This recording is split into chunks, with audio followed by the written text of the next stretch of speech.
All right, good morning, everyone. Assalamualaikum warahmatullahi wabarakatuh. Let us begin our discussion today by recitation of Kitab Al-Fatiha.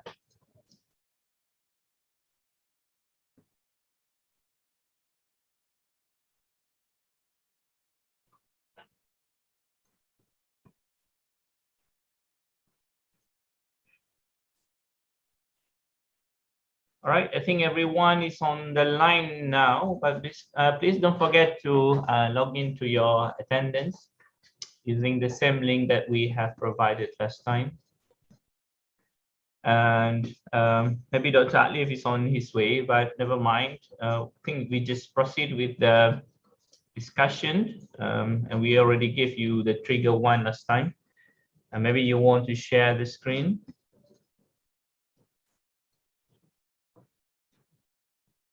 I can only see Najiha and Anis here. Okay, Dina just woke up. I'm just joking. All right. Who else? Cannot see anyone else.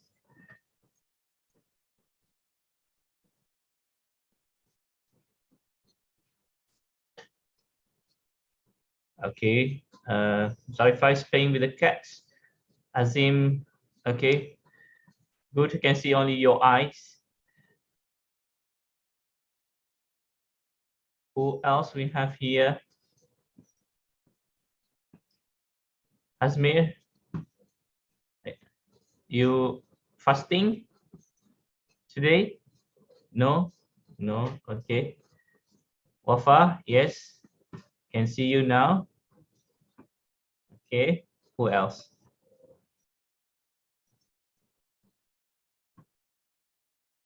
We wait for Shikin, who else? Umaira, and also Adila.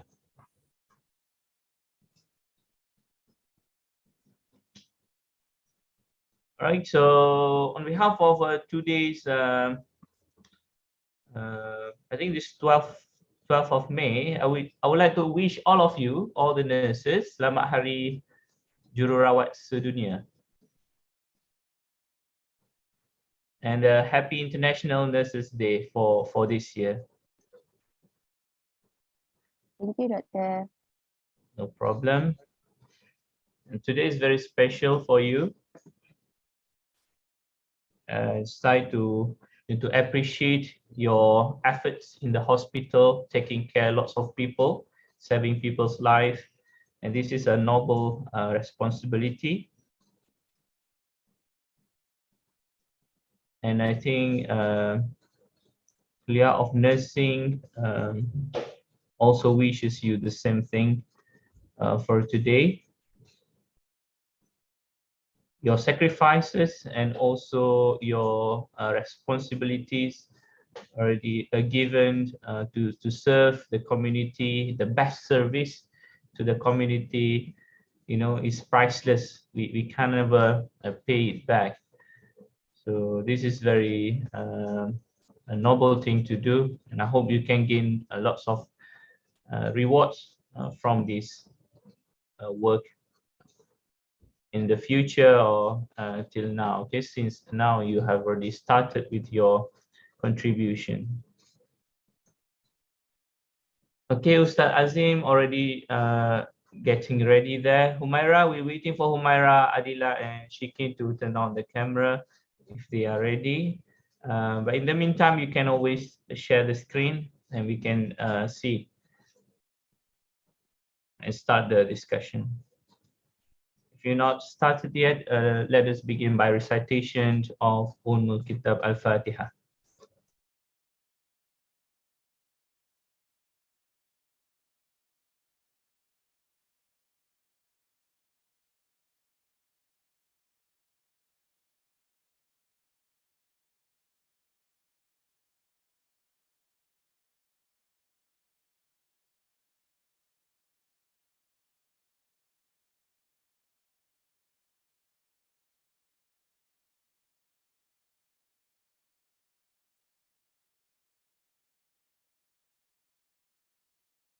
If you guys around today in the kuliah, come and see me for the Duit Raya collection. Don't forget about it, okay? All right, I'll be in the office, I think, around 12 onwards, 12 to 2, I think. All right? Okay.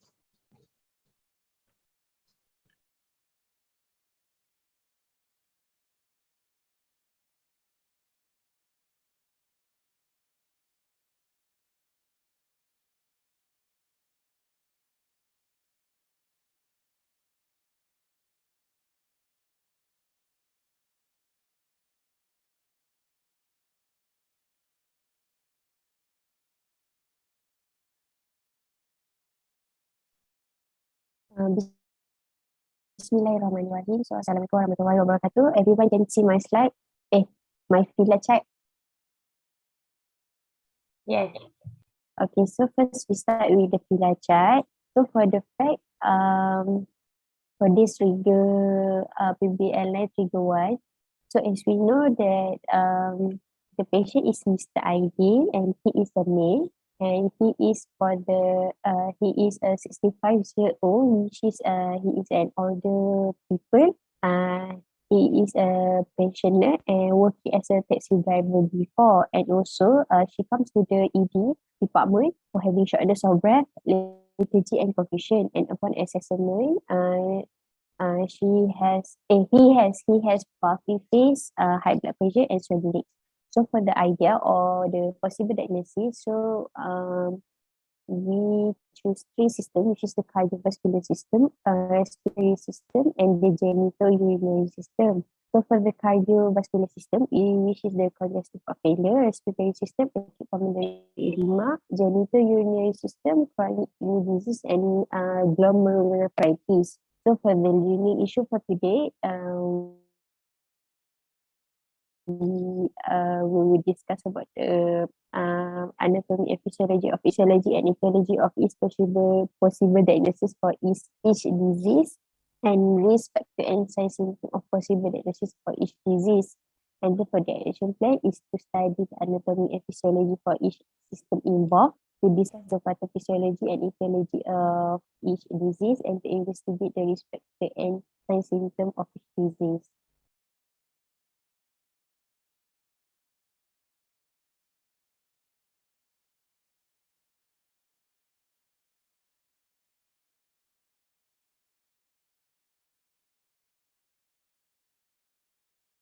Okay, so Bismillahirrahmanirrahim.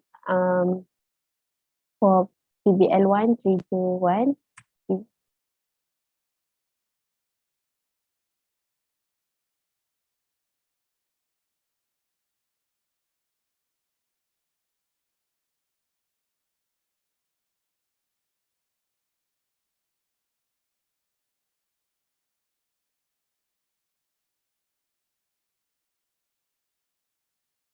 so trigger 1, Mr. Aide, a 65-year-old pensioner working as a taxi driver, was brought to emergency and trauma department due to the having shortness of breath, lethargy and confusion. So upon assessment, he has a puffy face, high blood pressure and swelling leg.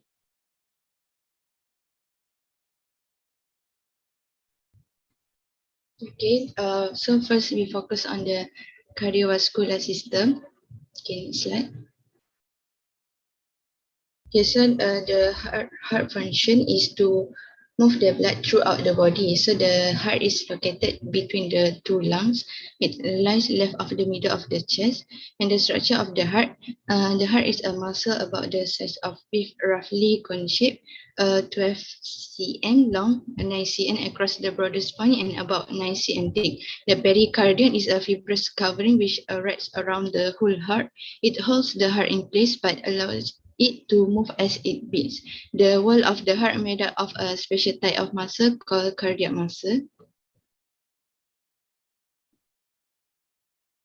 Okay, so the chamber of the heart has 4 chambers, which is a left atrium that retrieves blood from the lung, and then right atrium retrieves blood from the rest of the body, and right ventricle pumps the blood to the lung, and lastly, left ventricle pumps out blood to the rest of the body.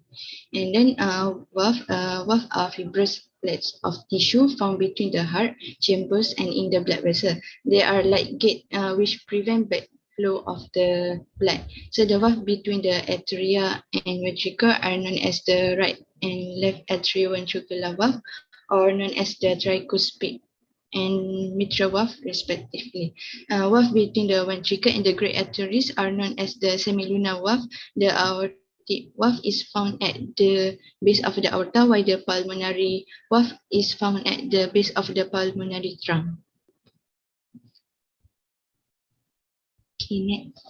So then blood vessel are tube which carry the blood. So that there is vein, which is a blood vessel that carry blood from the body back to the heart, and arteries which blood vessel that carry blood from the heart to the body, and then capillaries, which is a microscopic blood vessel which connect the arteries and vein together, and its function as place to exchange of substance between blood and interstitial fluid.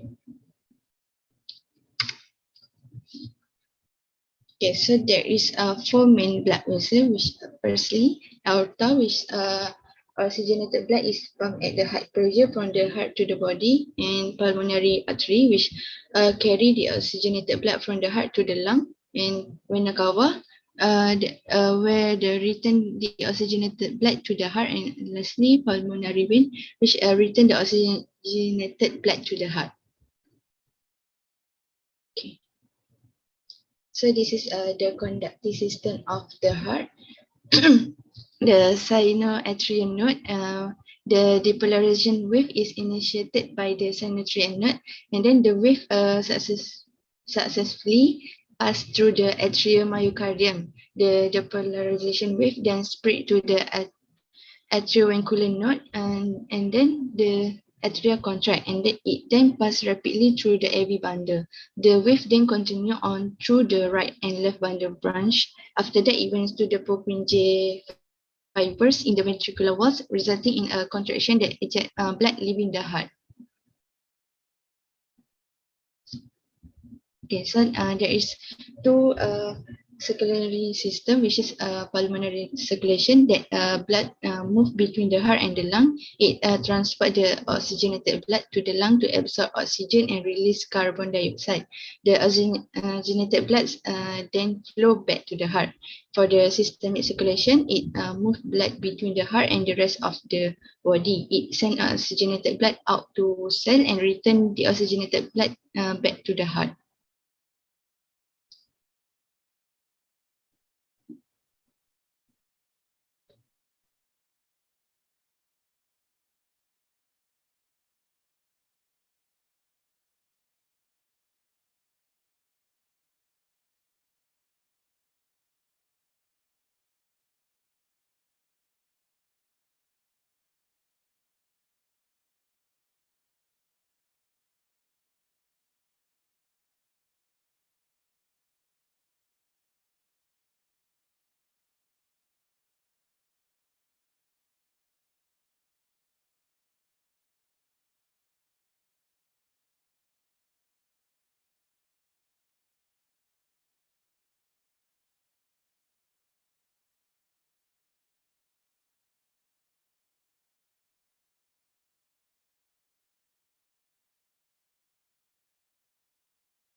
Adila.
What happened?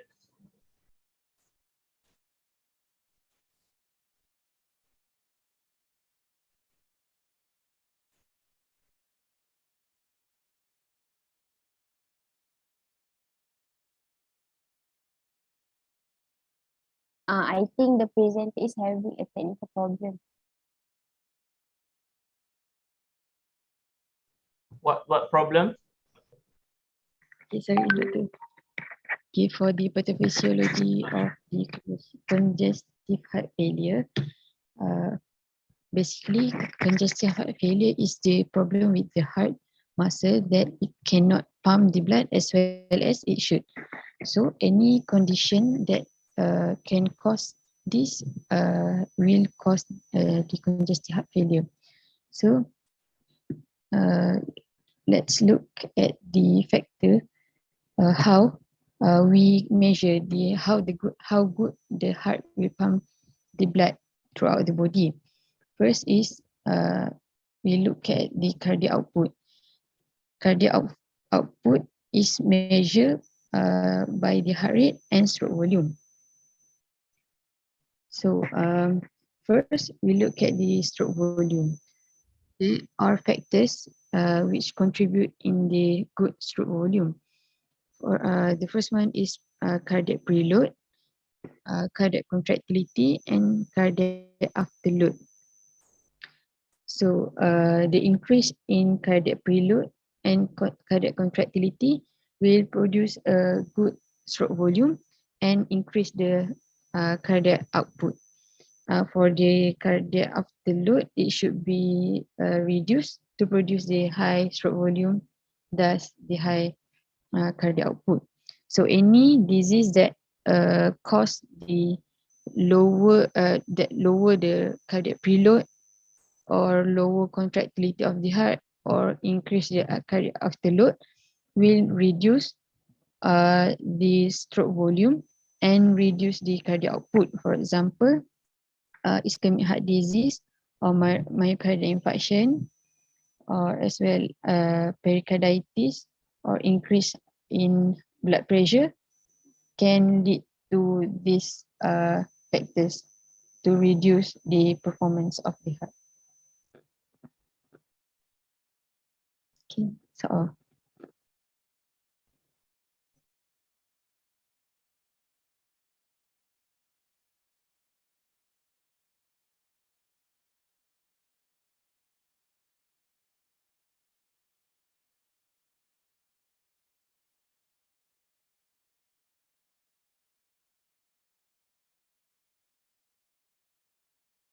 Okay, next for the sign and symptom of the congestive heart failure. So this first one is the shortness of breath.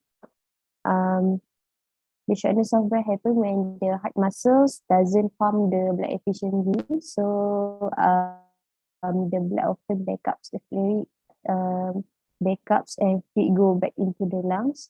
And then the second one is lack of appetite, where the fluid accumulation caused by the heart failure affect the part of the body, like digestive system. And then the person may feel full or bloated that makes the person to have a lack of appetite. And then is the edema, where the swelling rate. So the edema in the congestive heart failure is the result of the activation of the series of humerals and neurohumerals mechanism that promote sodium and water reabsorption by the kidney. And the expansion of the extracellular fluid. Hence, this mechanism with enormous styling pores such as increased venous capacity and decreased plasma oncotic pressure promote extravasation and edema formation. And then we have the lethargy. So the person feeling lethargy as the less blood reach the muscles and the tissue due to the reducing of the pumping ability of the heart.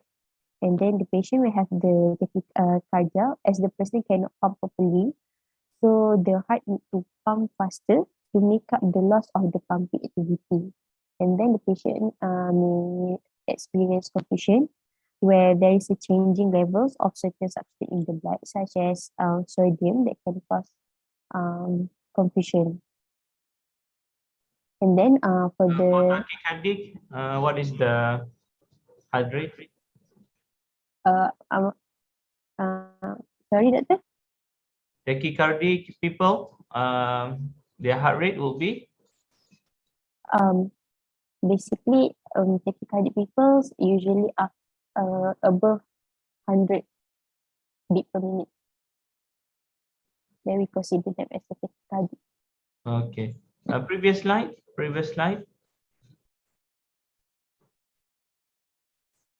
What's the difference between stroke volume and also the cardiac output?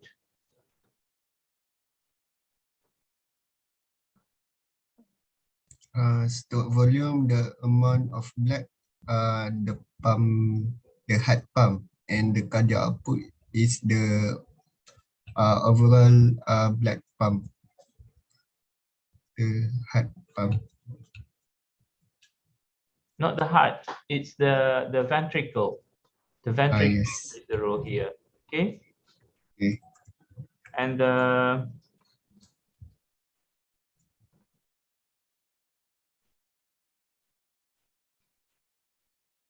normal blood pressure is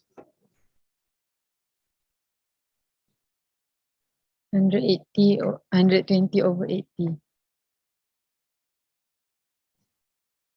okay. And the normal stroke volume is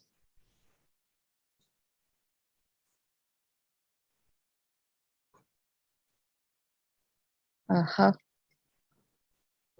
of the how many liter?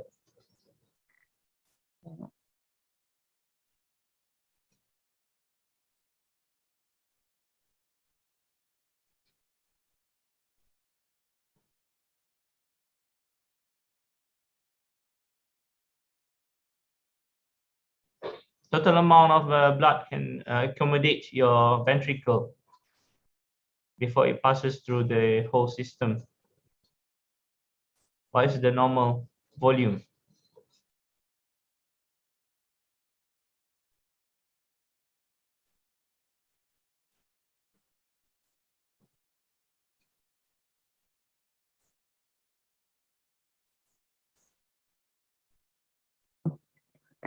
$50 to 100 mil per mil. In liter or mil? Mil. In mil, how many mil? 50 to 100 mil. And that is what? This is what?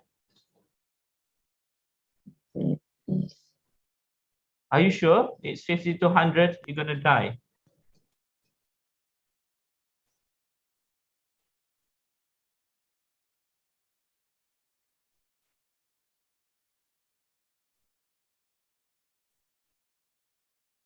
Anyone?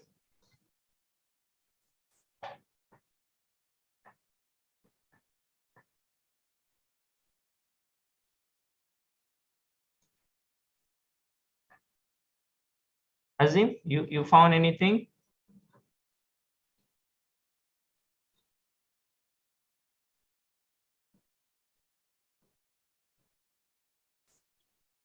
Okay, tell me. Yes. What I found is for male 66 to 148 milliliter, and for female 62 to 110. That is what? That is the reading for what? Normal stroke volume, Normal stroke volume. normal range Between? between male and female. No, between what range?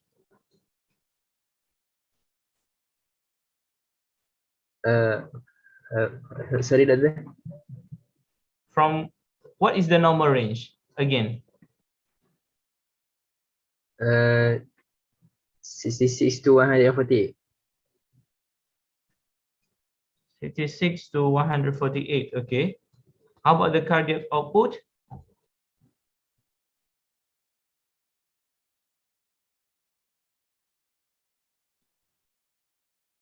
Heart rate times stroke volume.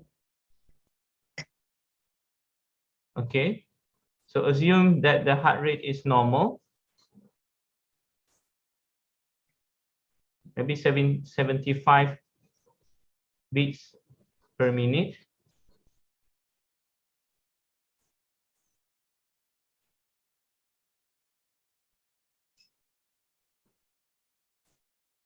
Multiply by stroke volume. You mentioned maybe you can take a normal one is around 70. So what's the cardiac output? Do some calculation. 5250. How much? 5250. 5250. Mil or liter? Mil. Okay, so you know that the cardiac output in normal people is around 5 liter. Yes? Agree? Okay. Yes. All right. So you mentioned here, as the heart begins to fail, compensatory mechanism maintains the cardiac output. Okay, and also the blood pressure. Because inside the heart, we have discussed this before, we have a special sensors, or we call it as the sensory nerve that can detect, or the baroreceptors that can sense the changes in the flow of the blood. And they will send this information to the brain, of course, because in the brain they have this center to regulate the vasodilation and also vasoconstriction. You mentioned that increased sympathetic tone increases the SVR and also stimulate renin secretion. Tell me, what is renin secretion? Why is it important in regulating the blood pressure? To retain fluid. Retain fluid? What fluid? Which organ secrete renin? And what's the function of renin?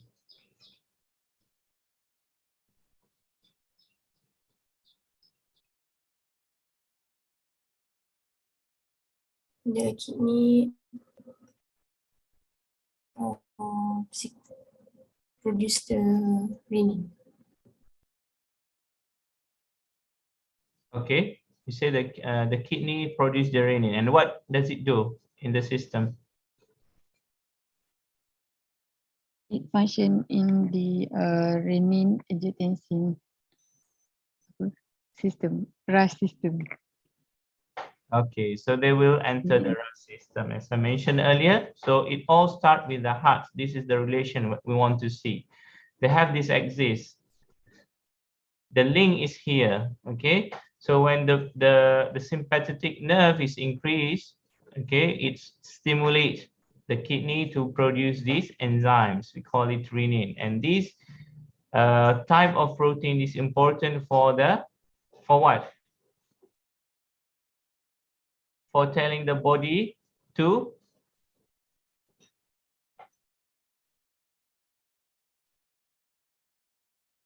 increase the blood pressure. Increase the blood pressure. One of those is increase the blood pressure. What else? Vasoconstrict. Yes, of course, correct. So when you vasoconstrict, you will increase the blood pressure. What else? Increasing the levels of electrolytes. Okay, electrolytes, maybe in and out, okay, from the cells into the extracellular space. There might be some exchange of ions, influx and efflux of ions due to these pressure changes. Is there anything else?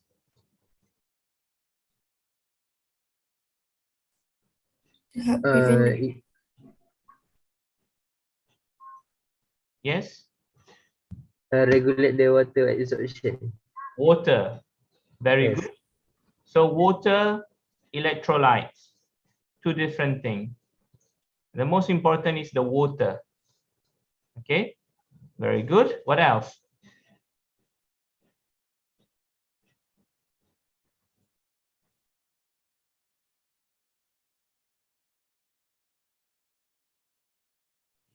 Okay, so water electrolytes. What are the examples of electrolytes that are affected due to this renin secretion? Potassium. Potassium, very good. What else? Another one?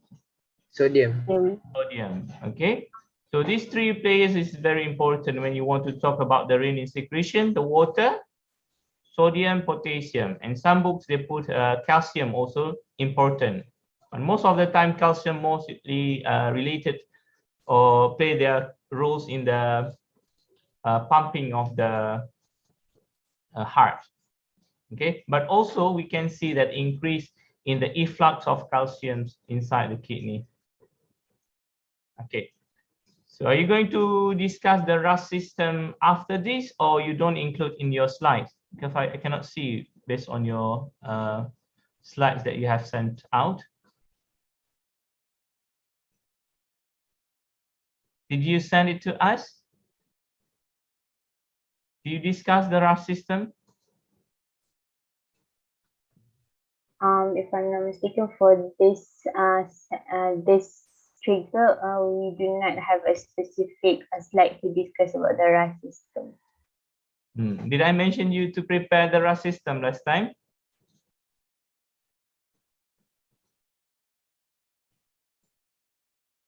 Are you sure? You have to look back at the recordings. I say that try to relate by giving example. Discuss the renin-angiotensin system. Do you remember?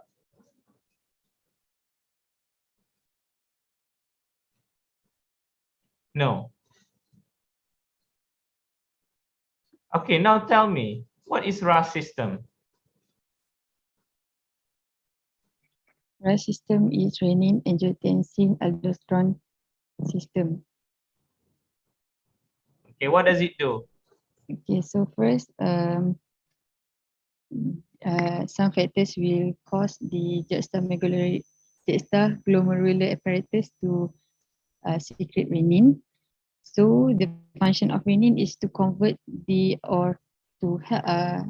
function during the conversion of angiotensinogen into angiotensin 1. And then the angiotensin 1 will be converted into angiotensin 2 by angiotensin converting enzyme. And then the angiotensinogen 2 will stimulate the adrenal cortex to produce aldosterone production, to produce more aldosterone. And what the aldosterone do? Aldosterone function in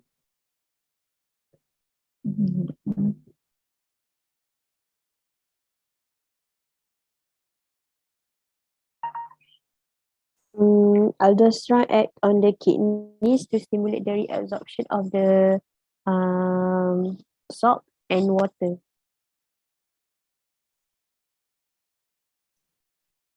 Okay, okay. So where is the aldosterone being secreted? in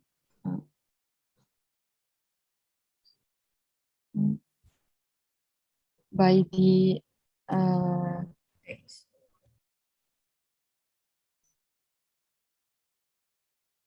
What organ secretes aldosterone?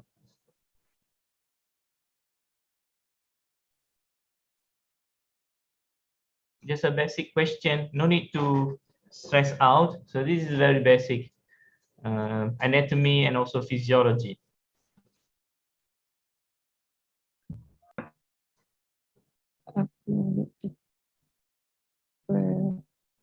dekat adrenal cortex ni.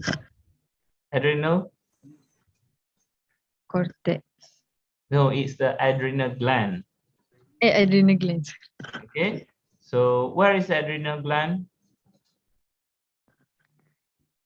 Atas kidney. It's like a hat on the kidney, right? It's another organ. So you can divide the adrenal gland anatomically into two main area, okay? The cortex and also the medulla. Each of them are producing a different type of hormones. And one of the hormones that has been secreted by the cortex area is the aldosterone. And it is important for regulating the aldosterone you mentioned already just now. Water balance. Water. Okay, very good. Okay, so now make a full story how the RAS system works.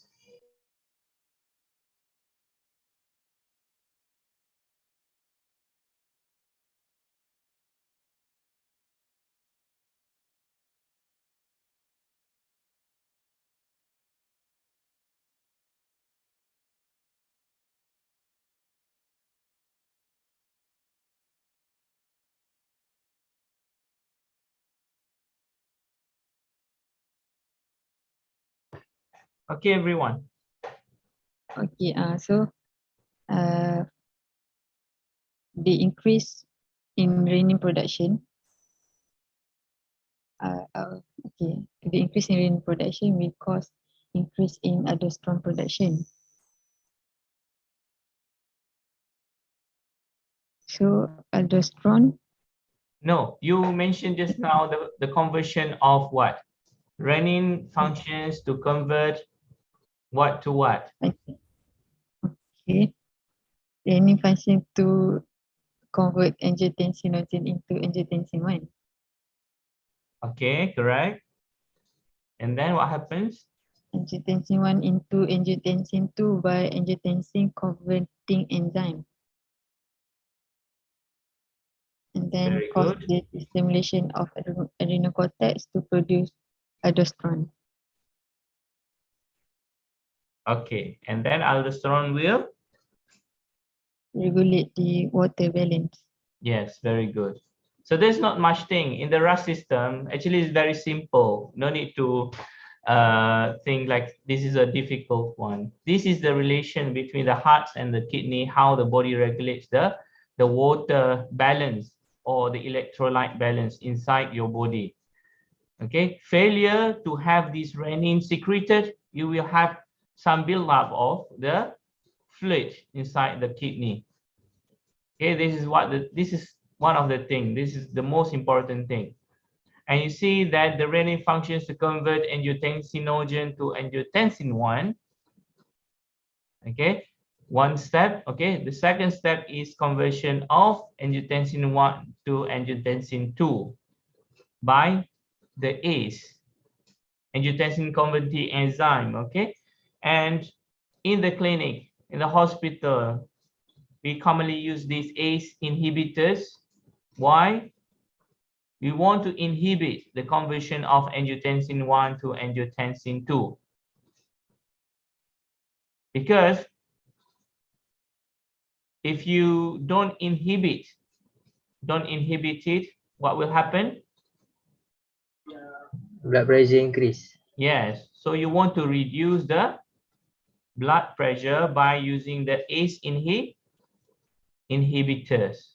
So that's why I want you to go through this story so that you know at what point the drug is being interrupted, at what point drug being integrated in the system. Okay, so you should have one slide to summarize this pathophysiology from the blood pressure to the renin secretion, aldosterone secretion, and how it causes the swollen leg in Mr. Ideal. And that is the most important thing. All right? Okay.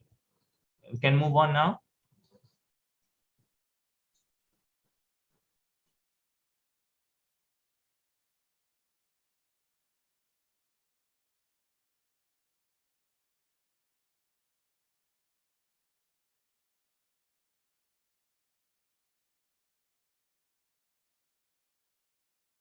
So for the risk factor of people with the congestive heart failure is first aging. As individual aged 50 years old and above have a chance to have a heart disease that can eventually when they get a heart disease eventually will lead to the heart failure. And then the family history, and then smoking and vaping, as the smoking and vaping will make the blood to thicken and form the clot inside the veins and arteries, and the blockage will eventually lead to the heart disease, and heart disease may lead to the heart failure. And then the obesity, as the obesity is linked with the high blood pressure levels, high triglyceride levels, and yeah.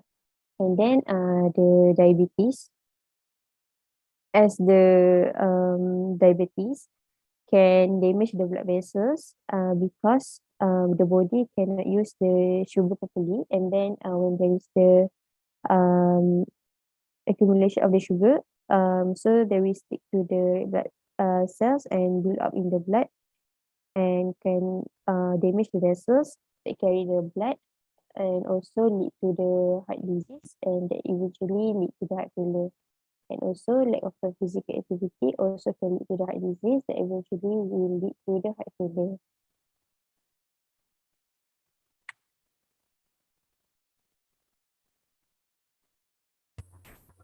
So next is respiratory system. Next.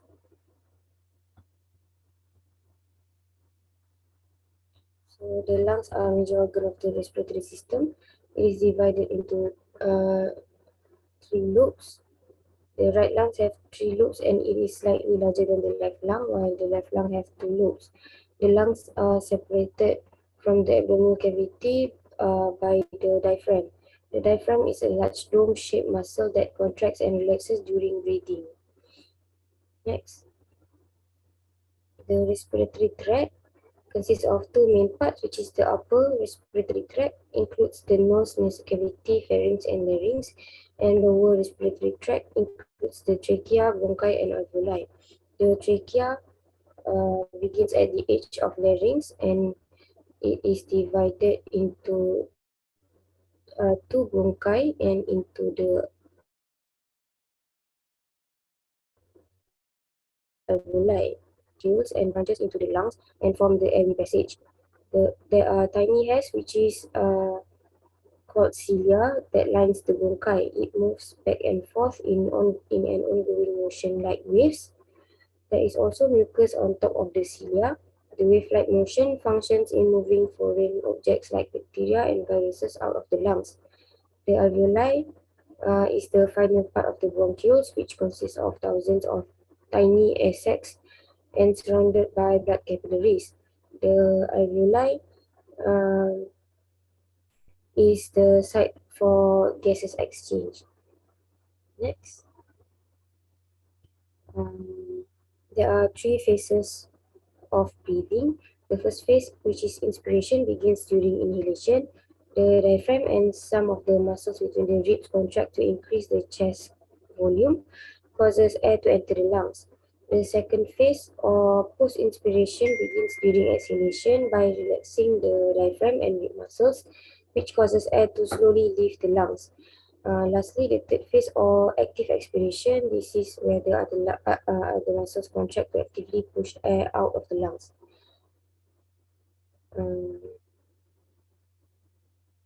The alveoli is the site for gases exchange. So gases exchange occur when air enters the alveoli. The oxygen diffuses out of the alveoli and into the capillaries surrounding the alveoli. The oxygen will bind reversibly to the respiratory pigment hemoglobin found in the red blood cell. The blood cell carry oxygen to the tissues where oxygen dissociates from the hemoglobin, diffusing into the cells of the tissues. Carbon dioxide is then picked up by the blood.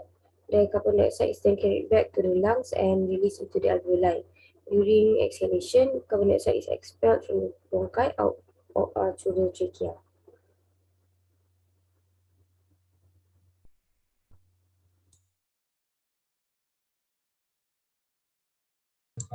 Okay.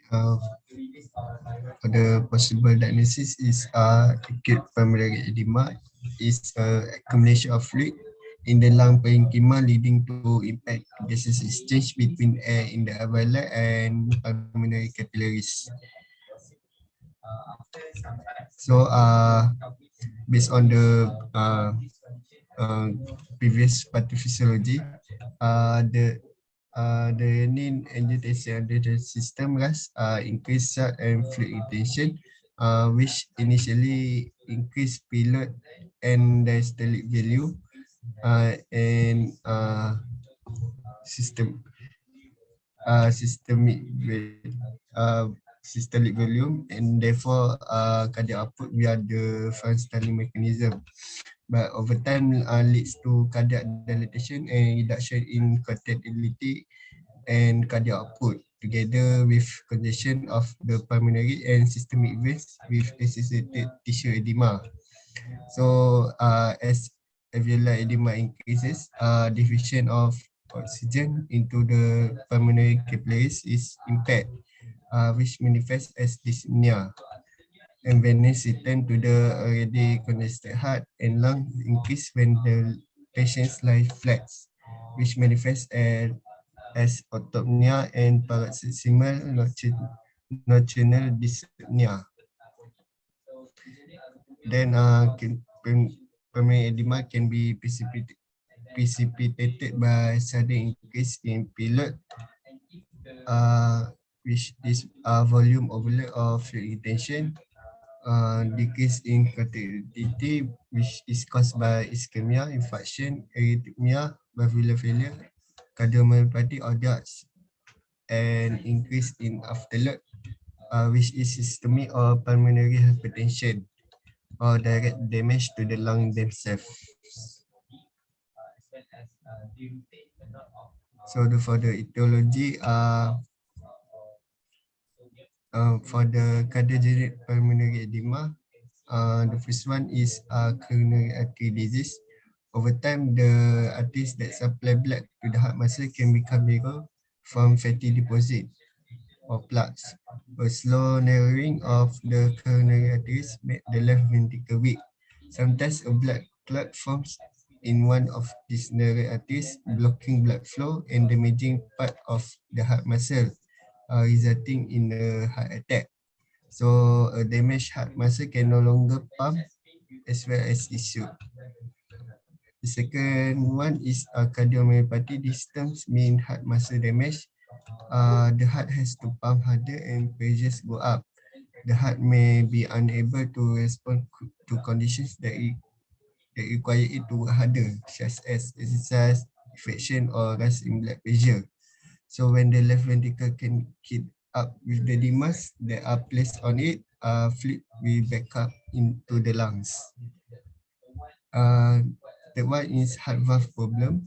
So narrowing of the aortic or mature heart valve stenosis, or a valve that leads off or doesn't close properly, affects blood flow into the heart. So the heart has to work harder and pressures go up.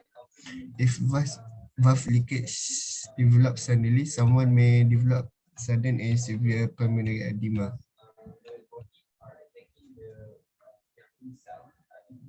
For the non-cardiogenic pulmonary edema, the first one is acute respiratory distress syndrome. So this serious disorder occurs when the lungs suddenly fill with fluid and inflammatory white blood cells. Many conditions can cause ARDS, include severe injury, trauma, widespread infection or sepsis, pneumonia, and severe bleeding. Second one is adverse drug reaction or drug overdose. Many drugs such as aspirin to illegal drugs such as heroin and cocaine are known to cause pulmonary edema. Third one is blood clots in the lungs, which is known as pulmonary embolism. If a blood clot travels from the blood vessels in the legs to the lungs, someone can develop pulmonary edema. Fourth one is exposure to certain toxins. Inhaling toxins or breathing in some of the stomach contents when someone vomit or aspiration can cause intense irritation of the small areas and alveoli, resulting in the fluid build-up.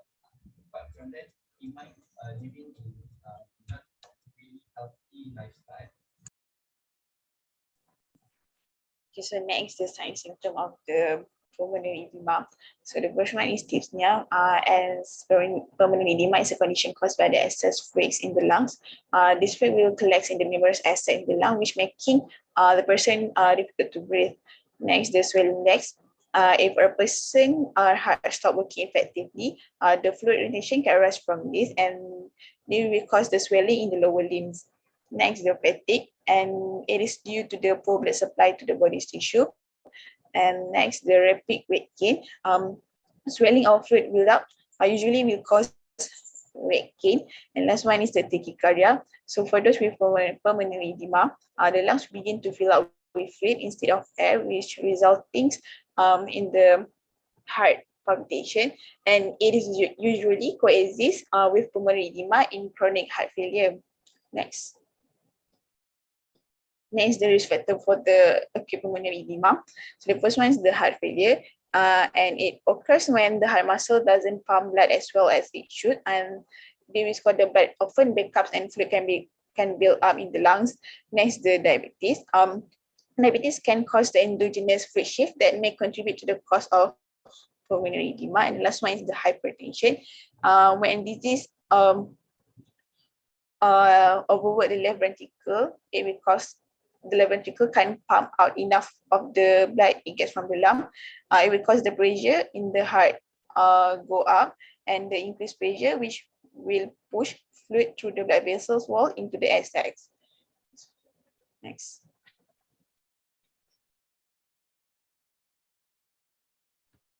Okay, so we move on to the genitourinary system, or we call it as renal system. The urinary system consists of the kidneys, ureters, urinary bladder, and also urethra. The kidney filter the blood to remove waste and also produce the urine. Other than filtering and eliminate the waste from the body, the urinary system also maintains the homeostasis of water, ions, pH of the blood, blood pressure, calcium, and also red blood cells. Next slide. So this is the picture of the kidney. Kidney is a pair of bean-shaped organs found along the posterior wall of the abdominal cavity, and left kidney is located slightly higher than the right kidney because the right side of the liver is much larger than the left side. And then the kidney, unlike the other organs of the abdominal cavity, it is located posterior to the peritoneum. So next, the kidney is surrounded by a layer of adipose that holds them in place and protect them from the physical damage, and it filters metabolic waste, excess ions, and also chemical from the blood to form urine and excreted from the body. So kidney has three major regions of it. Next slide. The kidney has three major regions of it, and the first one is renal cortex, the second one is renal medulla, and the third one is renal pelvis. The renal cortex, as you can see in the picture, it is covered by renal fascia, which is the connective tissue, and the renal capsule, and the cortex provides a space for the arterioles and venules from the renal artery and vein, as well as the glomerular capillary to perfuse the nephron of the kidney. The renal cortex also produces the erythropoietin. And then for the renal medulla, it is the inner region of the parenchyma of the kidney, and it is consists of multiple pyramidal tissue masses called the renal pyramid. You can see also in the picture the pyramid, which are triangle structure that contain a dense network of nephron. And the last one is renal pelvis, which contains the hilum. The hilum is the concave part of the bean shape where blood vessels and nerves enter and exit the kidney. It is also the point of exit for the ureters and into the urinary bladder. So the renal pelvis connect the kidney to the rest of the body. Next. So one of the function of the kidney is to maintain the hemostasis of the several things such as ion, the pH, the osmolarity, and also the blood pressure. For the ions, the kidney can control the excretion of potassium, sodium, calcium, magnesium, phosphate, and also chloride ions into the urine. In cases where this ion reach a higher than normal concentration, the kidney can increase their excretion out of the body to return the ion into the normal level. Conversely, the kidney can conserve this ion when they are present lower than normal levels by allowing the ions to be reabsorbed into the blood during the filtration. So for the pH, the kidney monitor and regulate the levels of hydrogen ion and bicarbonate ions in the blood to control the blood pH.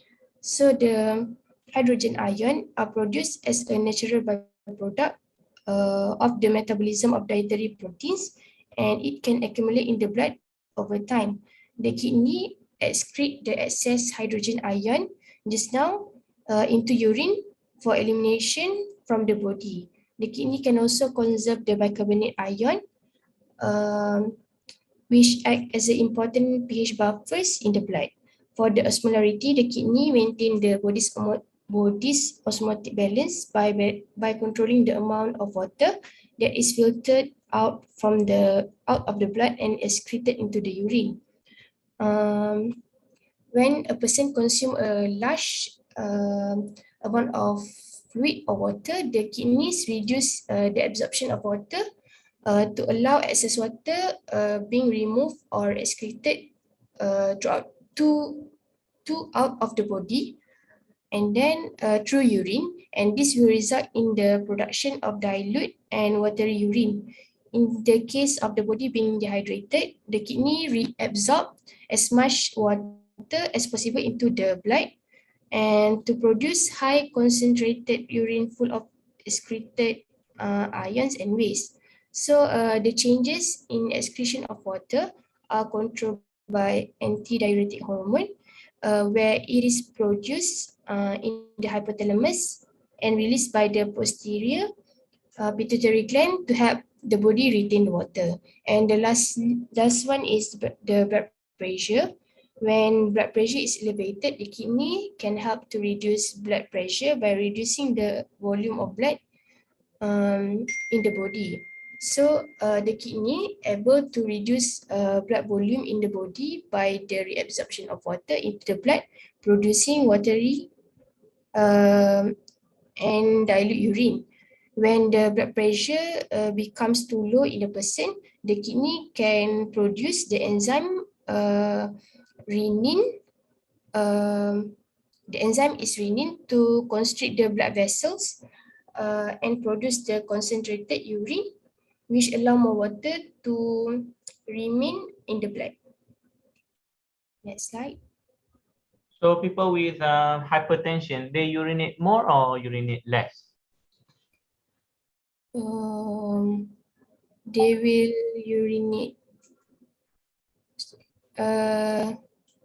urinate less. Less or more? Because you say when people with a low blood pressure, you say more water will retain.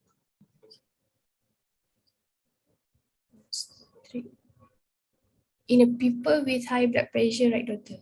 Yes, hypertension people.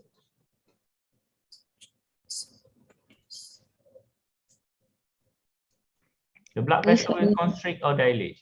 Yes. The blood vessel will constrict, and then it will produce concentrated urine.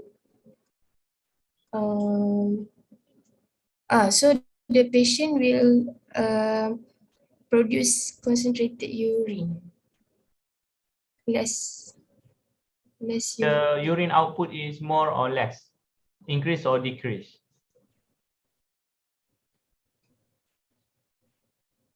increase urine.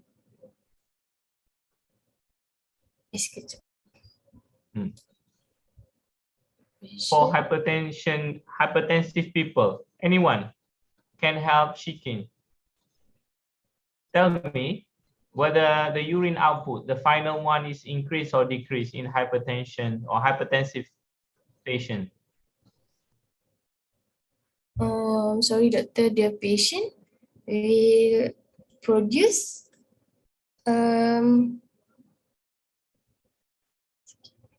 more urine, watery and diluted urine. Watery and diluted. How about the volume, the urine volume, the output, increase or decrease? Increase. Azim, do you agree with Shikin?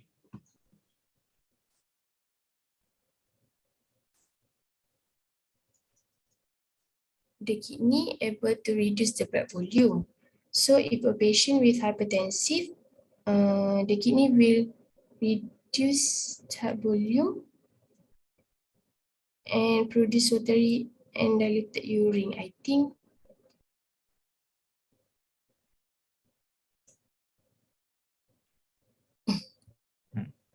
Again, can someone help Shikin?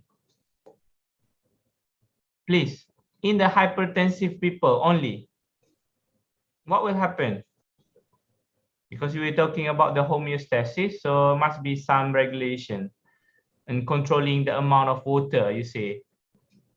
Okay, so can someone describe to me in hypertensive patient whether their urine is produced more or less? They're urinating more or less?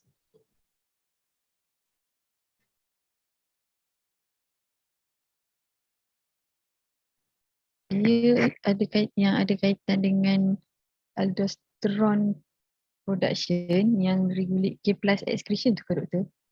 Everything is related with the aldosterone. This is the RAS system. We are talking about the RAS system.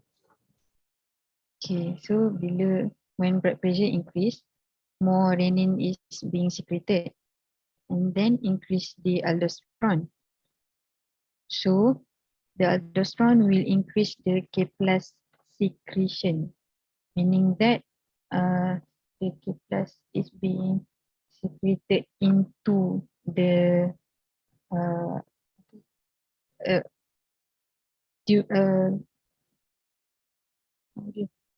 nephron from the blood into the kidney. And then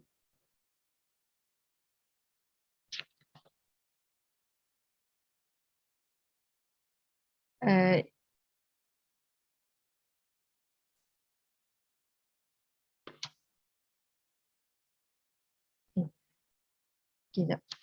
K plus will be excreted from the blood will increase the osmolarity. So the blood become hyperosmolar. Okay, because the K plus move from the cells into the blood vessels. So now the blood become hyperosmolar. Then the water will move into the blood, and then the volume of water inside the urine will reduce.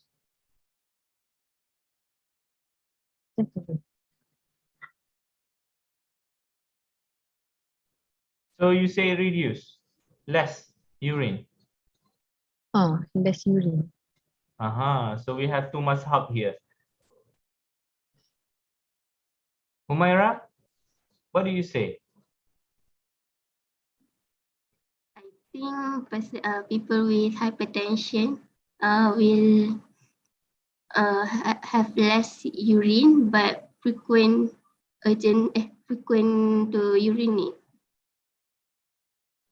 Most of the case they urinate more frequently.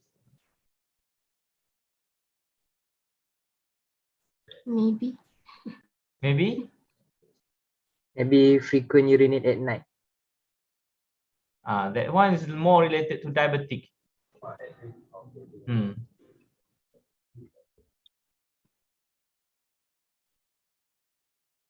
Why not during the day?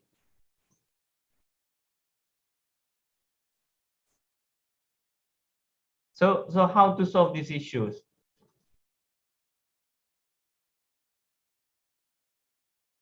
So which one?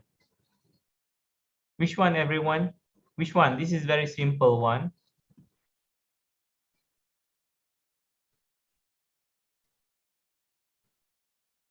Wafa, Zarifa, Azmi, Dina.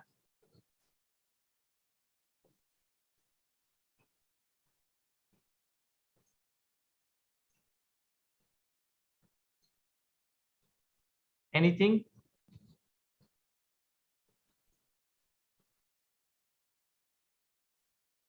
Anything, everyone? No. You hate this. Don't like this, right? Okay, it's okay. So in the kidney, what you need to do to know is that you need to know that the kidney is a one set of tubes. Okay, they are around more than 1.25, as I mentioned earlier, 1.25 millions of nephrons. So when the baby was born, the kidney don't have the capability to produce a new nephron. It just gets bigger. Okay, once the nephron is broken or damaged, there's no way that they can replace the damaged nephron. That's why in people with renal failure or renal problem, you can see that their kidney is shrinking. This is due to the damage in the nephron, which is the set or the functioning unit of the kidney. And when you look at the nephron itself, there are lots of structure. You need to come up with a structure. They started with what? With the afferent arterioles that invade inside the glomerulus. So that's the first part of the kidney. And from the glomerulus, okay, they branch it out to form the proximal tubules, and then loop of Henle, and then distal convoluted tubules, followed by collecting duct. And after that, this collecting duct will collect all the urines and pass it to the urethra and then ureter. Along these tubes, along this way, there are a few things that you need to know that can answer the question, especially when you talk about the reabsorption of water, okay, or the reabsorption of electrolytes, ions, and that is occurring inside the first portion of the nephron, which is the proximal, no, not the second one, which is the proximal tubules. That is where the reabsorption occurs. Okay, why do we need to reabsorb? Okay, more than 80% of the ions and electrolyte being reabsorbed means they need to be returned back to the system. They cannot be secreted into the urine. The kidney functions to eliminate the waste product from the blood, and it takes around only 20%. So you want to restore, you want to take back almost 80% of these essentials back to our normal system. Whether it's water, it's chloride, it's potassium, it's what else? Sodium. You want to reabsorb back into the system, and only a few things these being filtered through the glomerulus. Okay, and this is through the Bowman's capsule or the glomerular capsule. And when this reabsorption occur after the filtration, okay, the reabsorption stage will take part. And after they reabsorb all these materials, they will go to the loop of Henle. Again, the reabsorption still occurring, but at different speed. Okay, and also they are a bit selective in terms of the molecules that they want to allow to leave the kidney or to just retain inside the kidney tubules. inside the inside the loop of Henle, you can see that it is impermeable to the water, means the water cannot pass through the loop of Henle because it's like the U shape. U shape means they are embedded inside the medulla region. When some of the tubules embedded inside the medulla region, it means that water is no longer there and only the smaller component can be passing through, like the sodium and the chloride. It means that they want to concentrate the urine. They want to reabsorb lots of water back. In the proximal tubule, which is the first part, the water go back to the blood. Inside the loop of Henle, the water again go back to the blood and leaving only the sodium and also chloride plus unwanted molecules still inside the tubules. Further, you will go to the distal convoluted tubule where lots of secretion will occur. Okay, at this stage, no more water reabsorption, no more essential reabsorption occur. Okay, so this is quite at the end of the tubules. Okay, it goes down like this, straight line. Okay, from the glomerulus in the cortex goes straight line, and then they will just make a U shape, which is the loop of Henle that embedded inside the medulla, and then go up again into the cortex. In the cortex, you can see still because they want still there are reabsorption of water. They try to save lots of water. They don't want the water to be passed through as the urine because your body needs water very much. Okay, so at the cortex is where the reabsorption occur the most. The medulla where the reabsorption of sodium chloride occur the most. Okay, so the Bowman's capsule inside the cortex go down in the medulla and then up again in the cortex and then go down again in the medulla. So it's like a zigzag, like a up and down like that. This is to regulate how much water. When the tubules is located at the cortex, water will be reabsorbed again into the blood. When the tubules is inside the medulla, the sodium, potassium will be reabsorbed. Okay, because the medulla cannot allow the water to come in or come out. They are impermeable to the water. Until they is finished, okay, when they reach the collecting duct, there is the final amount of molecules that need to be secreted out as a waste product or as the urine. Okay, and then it will drain out into the urethra. So this is the flow. I wish you have this in detail to say what is the process is occurring, what is the electrolytes or ions that is working and that in that structure.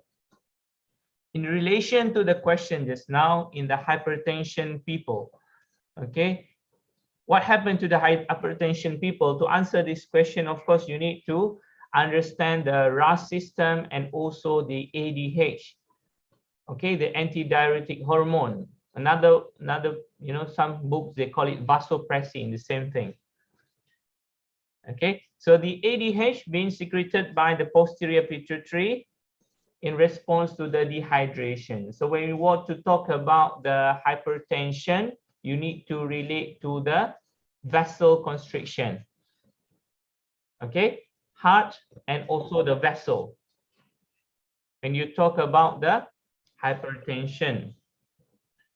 When you want to talk about the urine output, you can talk about the ADH, the antidiuretic hormones, and it relates with the water intake, the amount of water that you take. All right, so it's two different mechanisms that are coexist. The hypertension and RAS is another system. Okay, the antidiuretic hormones and the urine output is another system, but they can coexist at the same time.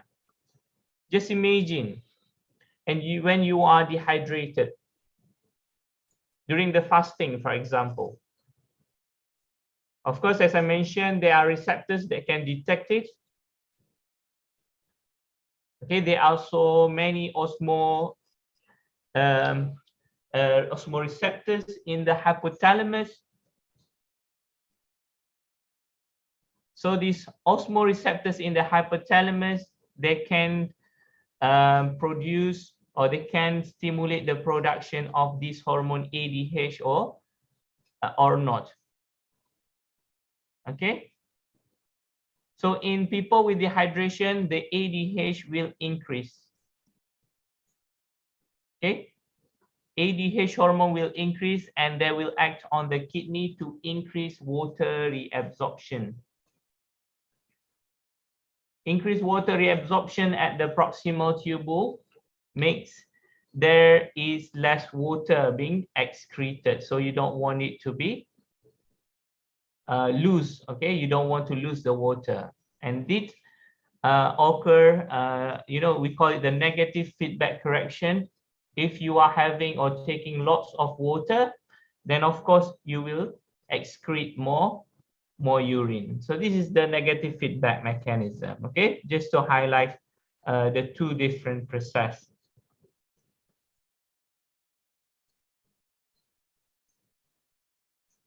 Okay. Okay, maybe we can skip for this one. Maybe you can proceed.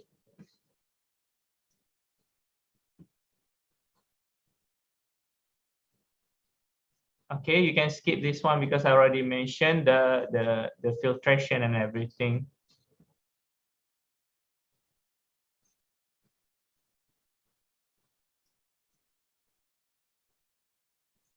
Okay, so this is the blood supply of the kidney. So you can see inside the kidney there are lots of blood vessel intermingle together with the tubules, and they are like a network. They are close together. Why? Because this is to facilitate the movement of the molecules to be reabsorbed back to the blood. Yes, you can see there's some red and also blue color. From the red that they are entering the glomerulus, later on they will become less oxygen, and they need to go back to the heart and also the lungs. Okay, so they need to be close to each other. This is all what we call as the vasa recta. You mentioned it earlier. Okay, next.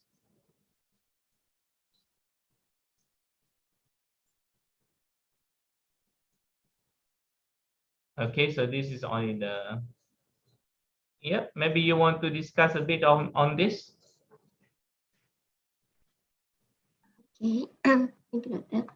Yes, so for the possible diagnosis under genital urinary is the glomerulonephritis, which is the inflammation at the glomerular and which have the nephritic syndrome, which is the nephritic syndrome is a clinical syndrome that presents as hematuria, elevated blood pressure, decreased urine output, and edema. So the glomerulonephritis is when the kidneys filters, which is glomeruli, become inflamed and scarred. So the kidney will lose the ability to remove waste and excess fluid from the blood to make urine. Okay, next. So for the etiology of the glomerulonephritis, so first is the immune diseases, which autoimmune disease are one of the primary cause of the glomerulonephritis, which is lupus, a chronic disease that may affect the kidney along with other organs such as heart, lungs, and joints. So glomerulonephritis may also cause due to Goodpasture disease and IgA nephropathy. So for the Goodpasture disease is acute illness, a group of acute illness that affect the lung and kidneys, which is it involves autoimmune disorder. Patient with Goodpasture syndrome, which the immune system will mistakenly make antibodies that will attack the lung and kidney, which this condition can quickly progress to an inflammation of the kidneys, which is glomerulonephritis and kidney failure. For the IgA nephropathy, is a kidney disease that occurs when antibody called immunoglobulin A, which IgA, builds up in the kidney, which result in local inflammation that over time can hamper the kidney's ability to filter waste from the blood. Next is infections, which is body's response to infection that may trigger the immune system to become hyperactive. This may lead to glomerulonephritis, which in case of streptococcus throat and infections, the body produces excess antibodies, which these excess antibodies get accumulated in the glomerula, leading to inflammation. Other infections also that may cause glomerulonephritis include viral infection like hepatitis B, hepatitis C, HIV, and certain fungal infections. Next is vasculitis, which is characterized by swelling or inflammation of blood vessel. Vasculitis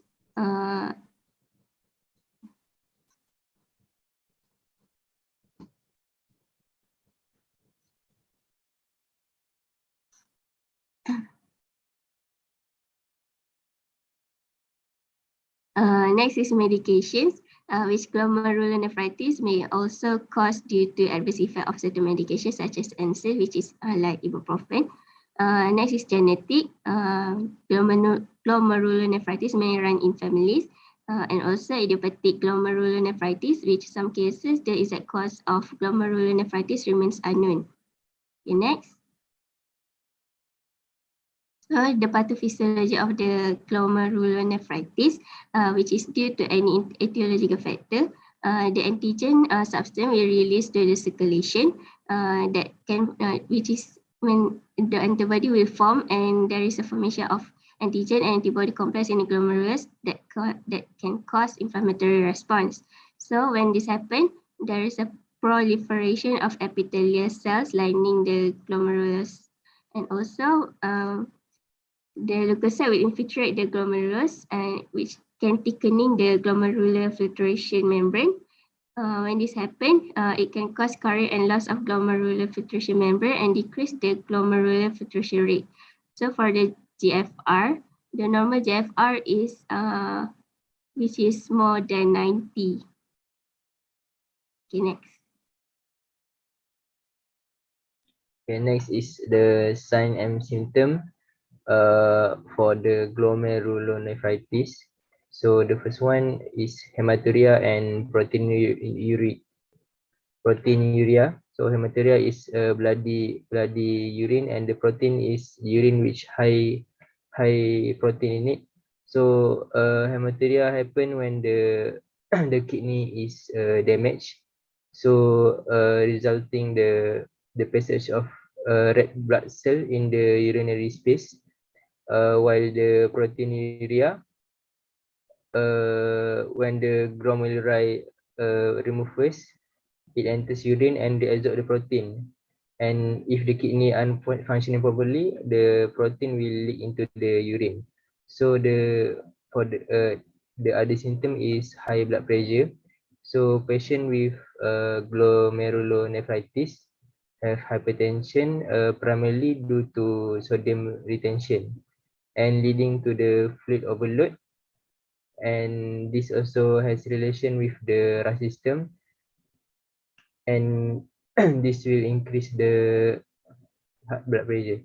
So there is also swelling of ankle and face. So this trigger also the patient have swelling at the leg and the face. So it happens because of the fluid overload and the sodium retention.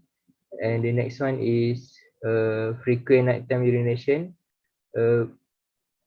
So during sleep time, our body produce less urine that is more concentrated. But if the patient have kidney problem, they will urine at the night time.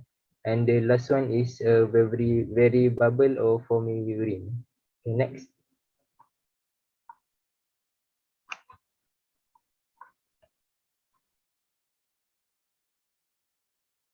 Okay. Next, moving on to the next possible diagnosis is chronic kidney disease. So, generally, what is chronic kidney disease? It is where a condition where there is decrease in kidney functions that develops in a period of more than 3 months. So, this is different from acute kidney injury. Acute kidney injury is where the kidney is has injuries to it, and the period of it is less than 3 months. So primarily, as having mentioned prior, the kidney function is to regulate blood, remove waste, regulate water, and also secretes hormone. So there are various stages of kidney disease. So this kidney disease is described when a patient is having a GFR, which is glomerular filtration rate, of less than 60 ml per minute per 1.73 meter square of body surface. So these are the 5 stages of kidney disease, which is divided into 5: stage 1, stage 2, stage 3, 3A, 3B, 4, and 5. So stage 5 is when it is called the kidney failure, where the GFR is less than 50. Next. So this is the picture of the right is the diseased kidney, and then the left is the normal kidney. The diseased kidney is when, as mentioned by Dr. Tengku just now, the kidney will be shrinked. Next. So there are various etiologies to this kidney disease. So one of it is diabetes. So unmanaged diabetes can lead to uncontrolled blood sugar. So this will further damage the nephrons, which is the functioning unit of the kidney. Second is high blood pressure. High blood pressure means that with increased high blood pressure meaning that the pressure of the blood is increased towards the blood vessels. Over time, this will also affect the nephron, causing kidney disease as a long-term complication. Other causes include polycystic kidney disease, which is a hereditary condition that there are cysts which is filled with fluid, and this is inside the kidneys. Next is glomerular disease, such as glomerular nephritis, as mentioned by Myra just now, and obstruction to the urinary tract, such as enlarged prostate, or obstruction such as kidney stones. Next. So the pathophysiology for chronic kidney disease is different according to etiologies. So this is according to the advancing age. So as the patient increases in age, the structural functions of the kidney will be damaged. Also due to other factors such as hypertension and other underlyings of the patient. So when the structural functions of the kidney is damaged, it causes in terms meaning that there are decrease in number of nephrons. So number of nephrons, the damaged nephrons will cause the remaining functioning nephrons to become hypertrophic and causes high in glomerular permeability and causes hyperfiltration at the glomerulus. This causes increase in glomerular permeability and causing the membrane to break down and able to pass through protein, causing the protein to flow into the urine and making it into proteinuria. And the RAS system will then be activated and causing high in GFR and may lead to the intraglomerular capillary pressure, or also known as glomerular hypertension. Damage to the glomerula and the remaining nephrons will progress into chronic kidney disease. Next. Wafa, can you go back to the earlier page? Another one. Okay, you mentioned hereditary disease, polycystic kidney disease.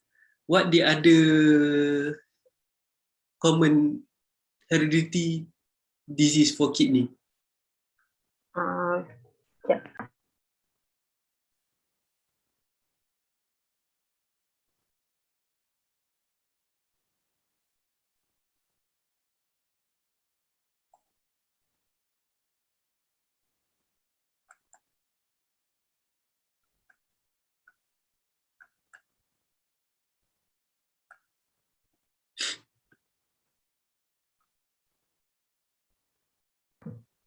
Heredity,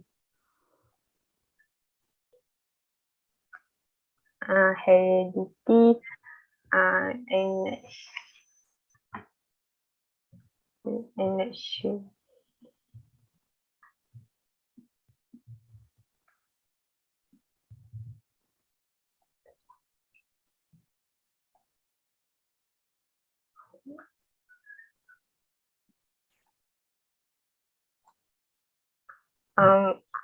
I found this renal agenesis, renal hypodysplasia, yang macam tu ke? The similar one is medulla cystic kidney disease. Okay, polycystic kidney disease, cystic develop at the nephron area. The medulla cystic disease at the medulla parts. Okay, thank you. Okay, thank you.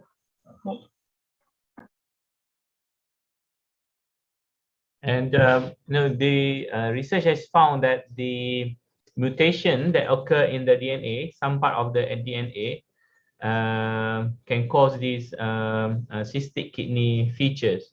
And you mentioned the renal agenesis just now is the most severe. Renal agenesis means the baby was born without maybe if it's both kidneys was not there, maybe they will die. We call it bilateral agenesis, means the absence of kidney itself. Some kids were still born, but maybe right, left is okay, but the other side is, damaged or become shrinking or hypoplastic. Some condition we have a multi-cystic features. They have lots of cyst formation, gases, and also some fluids.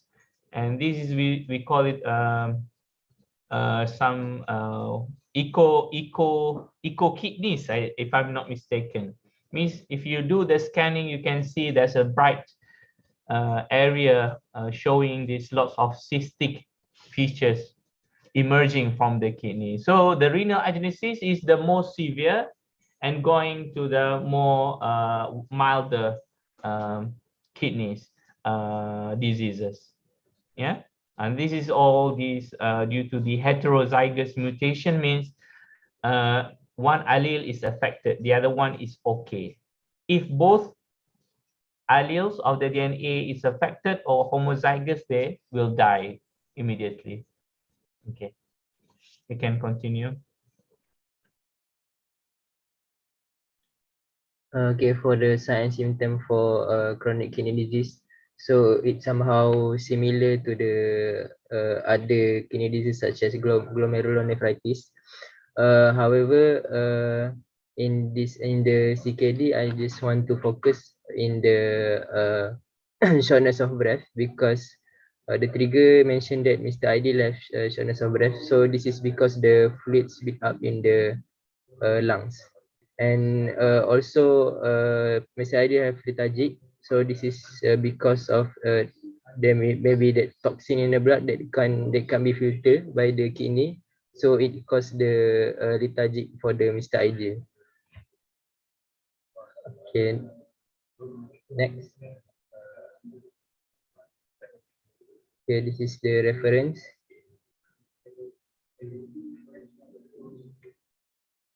Okay, that's all from us.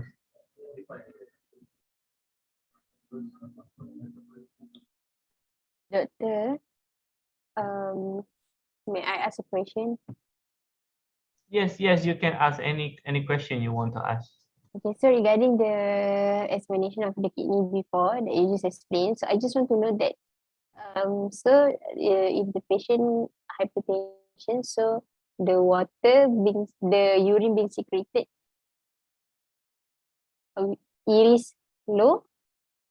Okay, so to discuss this, let me share one of the screen, if I can share the screen for you to understand this a bit more. Can you see my screen?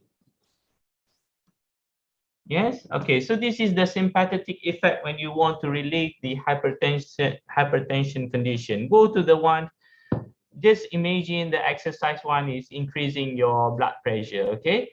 So from the exercise, it can increase from the exercise means you can increase your BP, right? And this will cause the increase in the sympathetic nerve activity. And this sympathetic stimulation, it can cause the vasoconstriction, a lot of the vessels, and especially in the kidneys. This is what the one that we want to discuss. Okay, when the blood vessels constrict, it can decrease the GFR. Okay, because now the pressure is very high, so the rate for the filtration might be affected. Okay, you just filter a lesser amount of water or lesser amount of blood, and that can lead to decrease in the production of urine, and then you urinate more or less. Less. Okay, but then the blood volume will retain or increase back to the normal position. This is to relate, or this is negative feedback. Okay, they try to increase the blood volume again to compensate with the hypertension condition. This is the normal homeostasis, the normal things that is happening to your system. Your body have their own way how to auto-regulate, okay, this urine production. All right, so if you want to relate that with the hypertension condition, yes, it will urinate less, okay, because less urine production. If you want to talk about the other things I mentioned last time, we talk about the antidiuretic hormone. Okay, let me try to clear. Okay, so dehydration, increase plasma osmolality, stimulate the osmoreceptors in hypothalamus, increase the ADH secretion or vasopressin, act on the kidney and increase water reabsorption.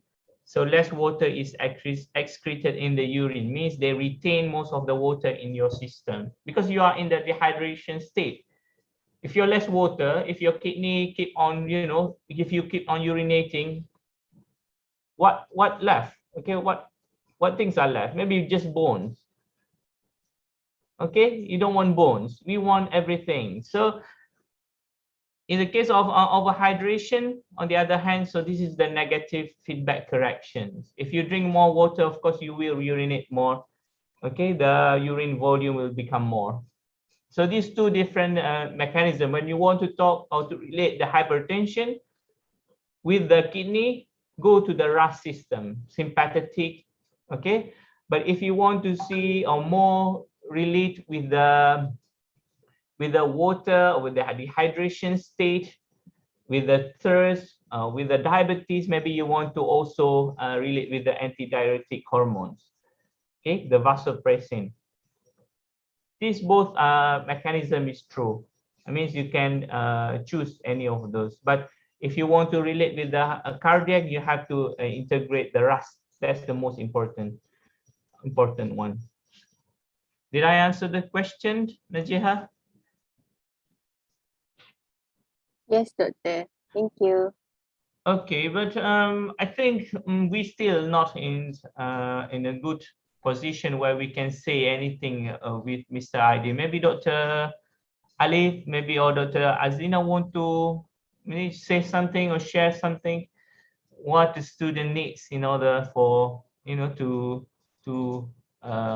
know further about this patient. Okay, Dr. Faris. Okay, for the second trigger, on further examination, I think I put it in the WhatsApp group because it's long and it also contains of lots of diagnostics. Okay.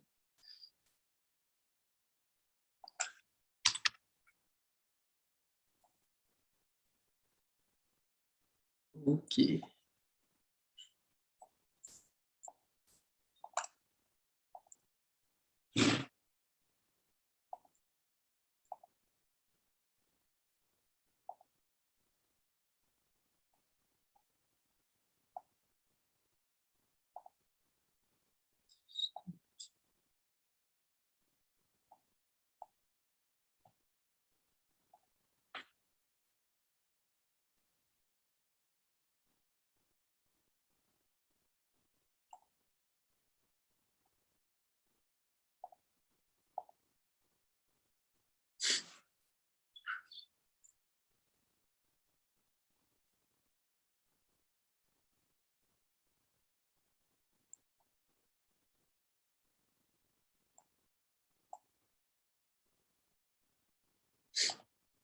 Do you receive it?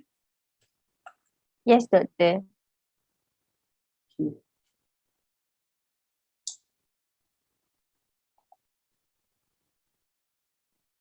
Okay, so now on further examination, the blood pressure is 180 over 100, high blood pressure, heart rate, tachycardia, respiration rate also high, temperature okay, SpO2, consider normal, and then you interpret the ECG, and then you got one more information. The patient is a diabetes mellitus type 2 for 5 years.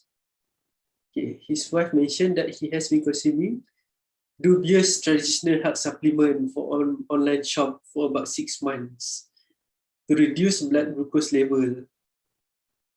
Don't know what she take. He takes ginseng or something, but I think you can make an assumption regarding that. He has significant increase in body weight for about 3 kilograms in 3 weeks. Current body weight is 75 kilograms. The physical examination revealed lower extremity edema. He also complained passing small amount of urine. He was put on continuous bladder drainage to measure the urine output. Okay, the urine output is. So, you got the idea already regarding the second trigger?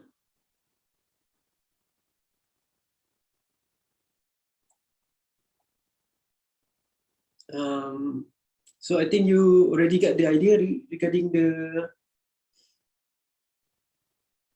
disease.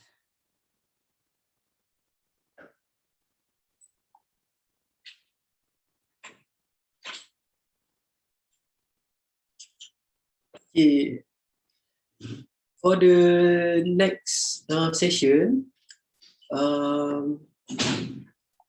we want you to identify the cause of the problems, relate the pathophysiology of the disease, discuss the health assessment, blood investigation, diagnosis test required as usual, discuss the medical management and pharmacological part, provide nursing care plans for patient with the disease, discuss the discharge plans.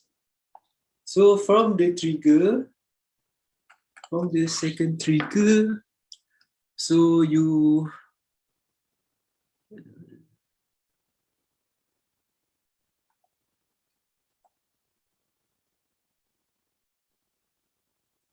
I think a lot of things you need to tackle from the trigger 2. So patient also have a CBD, so continuous bladder irrigation, continuous bladder drainage for monitoring. So I think you already got the idea, right? Regarding the disease, why they need to monitor 24 hours urine.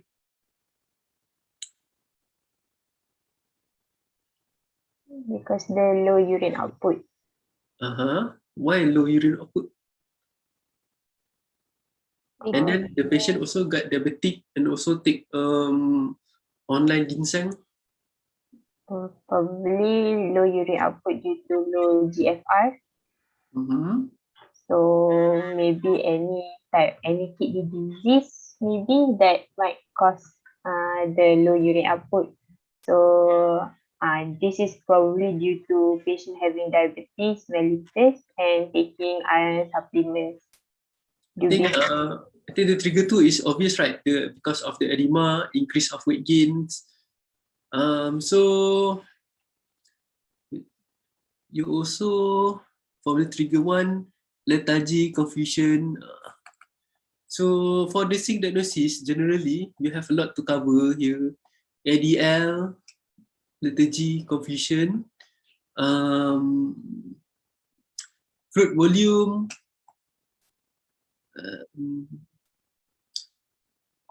also knowledge, also deficient knowledge also, because he take supplements for higher education. I think you already got the idea. Okay, try to relate all of that. Okay, It's not too late to say Happy Nurses Day to all of you. Happy Nurses Day to also Dr. Azlina. Okay, Dr. Faris, is there anything else? No, I don't think. Yeah, yeah. May I ask one last question? Regarding regarding CKD, chronic kidney disease. I found one thing.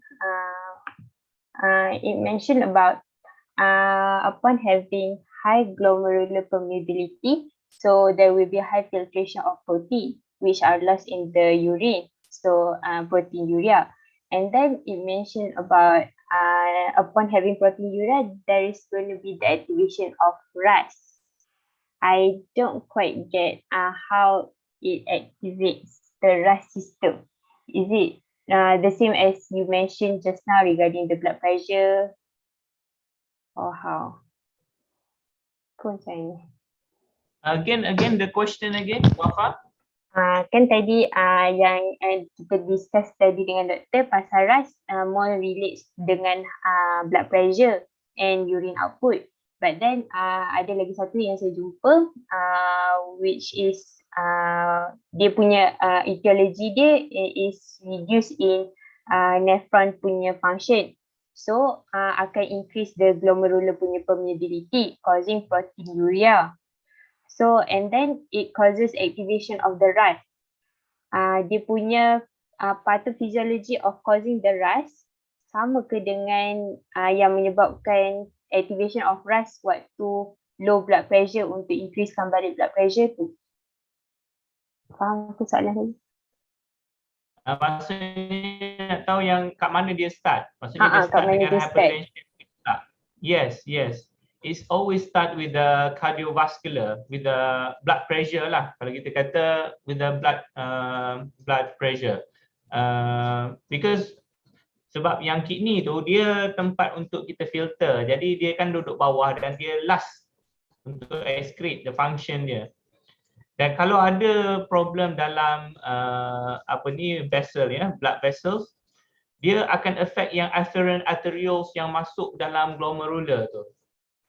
Kalau kuat lah, maksudnya banyak problem dalam blood ataupun too much pressure, dia akan interfere filtration function pada glomerular tadi. Okay. So kalau benda ni terlalu lama, itu yang menyebabkan kidney tu semakin rosak lah. Tu CKD tu, chronic kidney disease tu. Everything started with the issues of the it could be hormone juga, hormon. Sebab tu kena tengok dia punya risk factor tu, umur yang menyebabkan hypertension tadi kan. Banyak cerita pasal etiologi dia tu. Risk factor dia apa? Umur, lifestyle, gender, apa lagi? Makanan, hormon for example. Dia sekali lah yang biasa kita jumpa yang kita kata 3 serangkai ni ialah sebab dia related. Kencing manis, darah tinggi, buah pinggang kan. Tu semua tu. So all of them play role lah. Most of them kadang-kadang kita tak boleh nak kata yang semua ni start daripada jantung. Kadang-kadang orang tak jantung pun sebab dia makan kencing manis kan. Diabetic nephropathy. So there is association there, but it's not the main factor lah. Bukannya dia semua start dengan hypertension baru jadi chronic kidney disease, tak. Not okay. It can be from the lifestyle. Doesn't really affect the hypertension, but maybe the content inside the food, the content inside the blood, or maybe some of the food can cause hormonal imbalances that put pressure on the amount of the aldosterone being secreted, or can affect the posterior pituitary functions to secrete good amount of hormones. It can be. But there's no solid, you cannot say that all the chronic kidney disease come from or originated from the heart issues. No. Okay, but the relation is there, yeah. So the activation of RAS system is not solely due to hypertension. Macam tu ke? All the sympathetic memang relates dengan hypertension. Yeah. Okay, faham. Thank you, Doctor.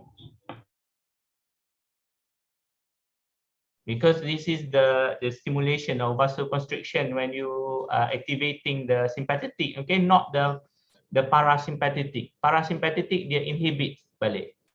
Dia inhibit kan fight and flight ni sympathetic lah.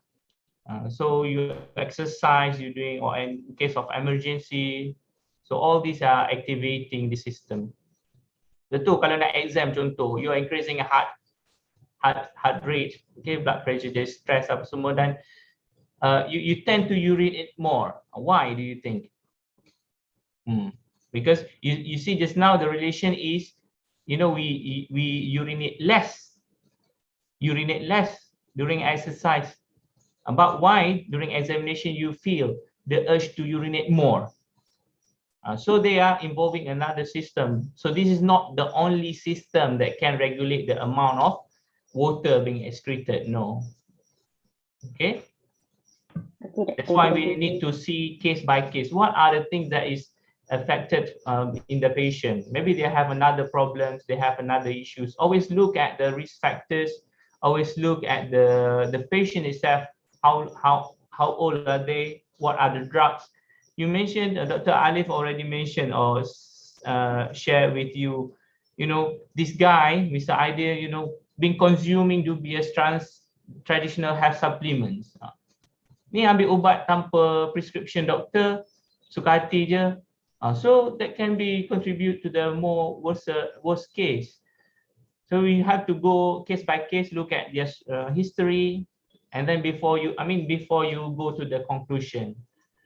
All right. So make it like a full picture. Every single case is different story. Okay. Got it? All right, I think that's it from my side. You can say in general parts like toxicology, something like that. The supplements not extract properly, something like that. The ingredients are doubtful. If you say like that. Like a ginseng or something, you can find a journal regarding that due to the absorption of let's say baja chemicals from the soil itself. So also can affect it. Something like that, have you heard like our body contain also plastic because of the fish eat the plastic, something like that. So can be similar like that. Okay, that's all. So we end our session with Tasbih Farah and Suratul As.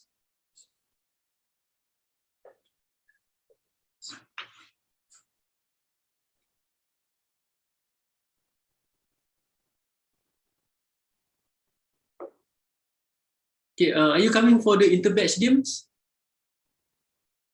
Okay, see you, inshallah. Okay, take care. Thank you, Doctor. Thank you, Doctor. Take care too.